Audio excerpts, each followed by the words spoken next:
कराची से पुलिस की कार्रवाइयाँ, street criminals और डकैत गिरफ्तार, हलाक।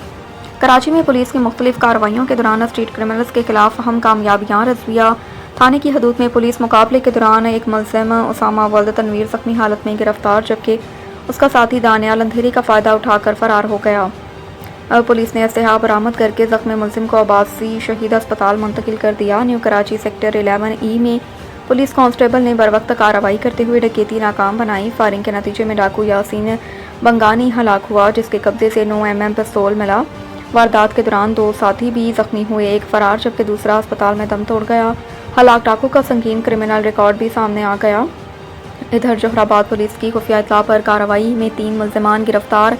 मोहम्मद सरफराज, अल-अमीन और शानी के नामों से शनाख्त होने वाले मुलज़मान से असलहा और मोटरसाइकिल बरामद। पुलिस के मुताबिक तीनों आदि मुजरिम पेशा हैं और उनके खिलाफ मुख्तलिफ थानों में मुकदमात दर्ज हैं। पुलिस का कहना है कि मुलज़मान की मज़ीद नेटवर्क और साबिका रिकॉर्ड की छानबीन जारी है।